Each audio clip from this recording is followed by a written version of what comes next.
This is David Valadao. He's a Republican representative from Central California who supports stricter immigration controls, a constitutional balanced budget amendment, late-term abortion restrictions, and Trump's 2017 tax cuts. He also voted to impeach Donald Trump after protesters stormed the Capitol on January 6th, doing what only 10 House Republicans had the guts to do, calling out a president of his own party for lies about the election that even Trump's own lawyers wouldn't repeat in court. This last June, Valadao edged out a win in a competitive primary where his main challenger was Chris Mathys, a businessman who received tons of airtime in ads like this. Which side are you on? Chris Mathys supports Donald Trump and is a veteran. David Valadao voted to impeach Trump and against his border wall. You voted to impeach. You're clearly out of step with the majority of Republicans. Chris Mathys is the pro-Trump Republican running for Congress. Chris Mathys talked non-stop about Trump on the campaign trail. In fact, the biggest moment of his campaign was his decision to sue the California Secretary of State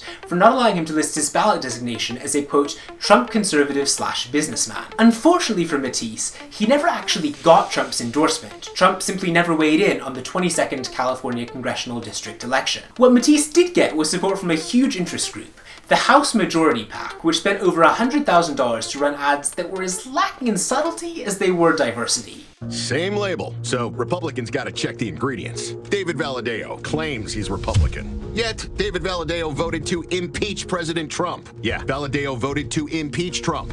And Republican Chris Mathys, a true conservative, 100% pro-Trump and proud. Pro-Trump Republican Chris Mathys, military veteran, local businessman. Or politician David Valadao who voted to impeach Trump. Republicans, it's time to decide. House Majority PAC is responsible for the content of this ad. Yeah, Valadao voted to impeach Trump. That's why the House Majority PAC wanted to make sure that he was replaced by a principled, pro-Trump conservative. Except there's a problem, and if you looked at the thumbnail, you might already know what it is. The House Majority PAC isn't a Republican PAC at all. It's lined with Nancy Pelosi, Democratic Speaker of the House. Just to reiterate, Chris Mathys, who talked non-stop about Trump, got more support from Nancy Pelosi than from Trump himself. Now, what's going on here? Well, if you talk to the Democrats who ran the ads, they'll tell you that this was just all about politics. Valadao is running in a district that voted for Biden by more than 10 points in the last election cycle, and the House Majority PAC thought that Mathys would be an easier candidate for a Democrat to beat. But it wasn't just in California where this story unfolded. In Michigan's 3rd Congressional District, Peter Meijer, another of the 10 House Republicans who voted to impeach Trump, faced a primary challenge from John Gibbs, who got Trump's endorsement. In the last week of the campaign, the Democratic Congressional Campaign Committee, that's a mouthful, spent $435,000 on ads that were designed to give Gibbs a boost in the polls. Here's what's really crazy. That number was actually 87 times the support that Gibbs received from Trump himself, one single $5,000 donation from Trump's Save America Super PAC. Now, before I show you an ad that the Democratic Committee funded, let me first show you what the chair of the committee said about it, because if you take him at his word, this ad wasn't designed to help Gibbs at all. It's flat wrong to say that we were promoting an election denier. We were attacking an election denier. I think a lot of the people talking about this haven't seen the ad. The ad said what is true, that John Gibbs is an extremist. He's too conservative for Western Michigan. Okay, that's the official position from the Democratic Committee. People haven't watched the ad, we're just trying to keep Gibbs out. So, let's watch the ad. John Gibbs is too conservative for West Michigan. Handpicked by Trump to run for Congress, Gibbs called Trump the greatest president and worked in Trump's administration with Ben Carson.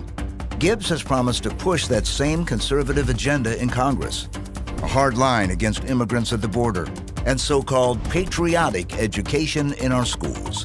The Gibbs-Trump agenda is too conservative for West Michigan. DCCC is responsible for the content of this advertising.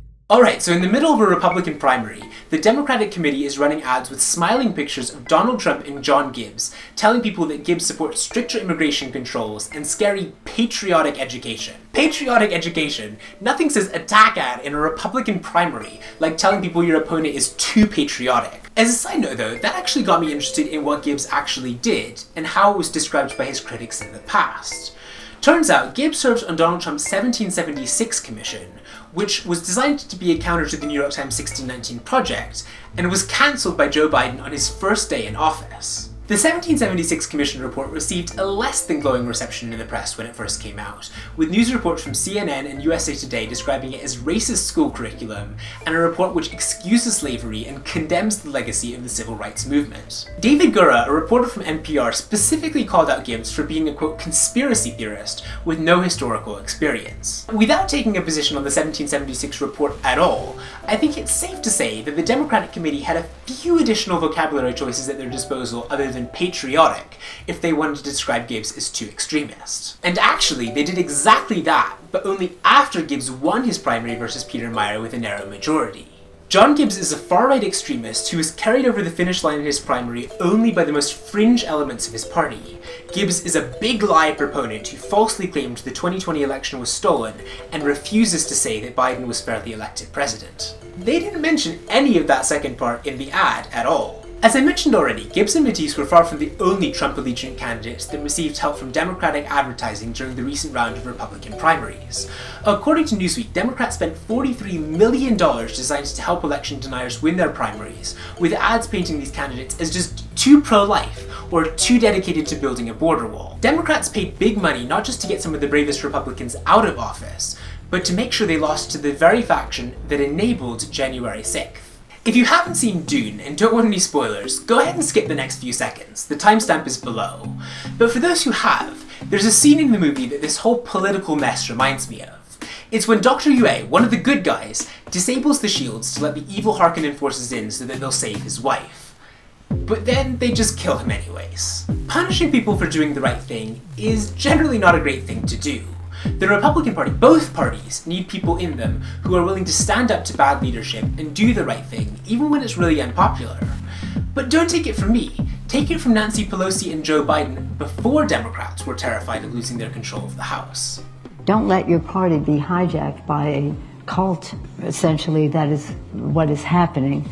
And it isn't good for the country. We need a Republican Party. We need an opposition that's principled and strong. We, of course, want the Democrats to be preeminent, but that's secondary to the fact that we need to have strong representation across the board in our country. All kidding aside, this is a MAGA party now. This is not conservative, which is, of course, a very more than legitimate position to hold. This is radical right-wing, off the spectrum, anti-governance. The people who know better are afraid to act correctly because they know they'll be primaried. It's very easy to point out the hypocrisy here, so I'm not going to spend any longer on it. If you don't want Republicans to be terrified of getting primaried, don't spend tens of millions of dollars to help their primary opponents. Either democracy is at stake, or it's all a political game, but you can't have it both ways. Maybe a year and a half after January 6th, Democrats have decided that it just isn't as big of a deal anymore. All the same, by supporting candidates who might have no problem rejecting the results of the next election, the Democrats have made a gamble. And dare I say, it might not be the smartest idea to let the same people who made these predictions tell us exactly how this game of politics should be played. Hey YouTube, if you enjoyed that video, make sure to subscribe to The Dispatch and click the notification bell to get notified when we post new videos. The Dispatch is dedicated to covering stories from a principled classical liberal perspective, and we've got lots more great video content coming soon.